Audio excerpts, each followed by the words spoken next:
Gonna be removing this steering wheel out of a 2006 F250. First thing you're gonna want to do is unhook the batteries. Then you'll come around to the back side of the steering wheel, and there's two little plastic clips that you'll just take a screwdriver and you'll pop those clips out, and then back up in there. You can't really see it, but there's a 8mm screw that you'll want to take out. So once you have pulled those two 8mm screws out, this should just come right out, and then you will unplug this connector here and then that connector down there. So your next step will be to remove this bolt right here with a T50 Torx bit, and then you're going to want to unplug this connector right here. So we've got a bolt just kind of loosely slid in there.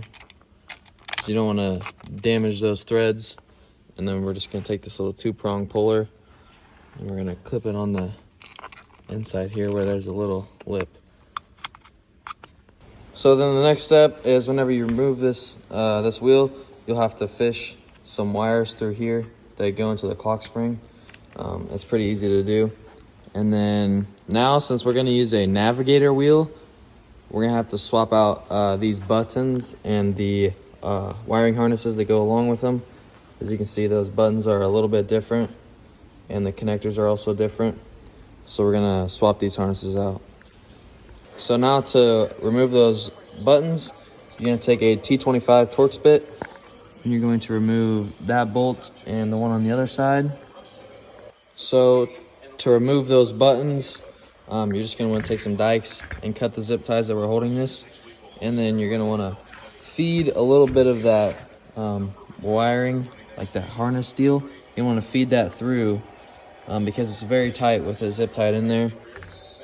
So you're going to want to feed that through a little bit while you pry up with the little screwdriver on these, and you'll just slowly pry these up, and then you're going to pull this out and you're going to unplug that connector.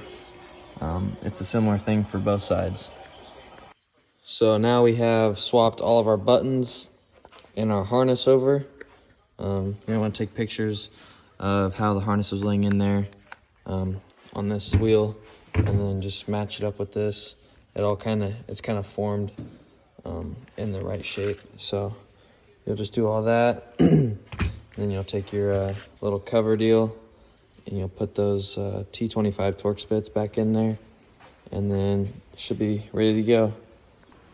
So next thing you'll do is you'll just feed these wires through here, and then you'll put your Torx bolt back in there.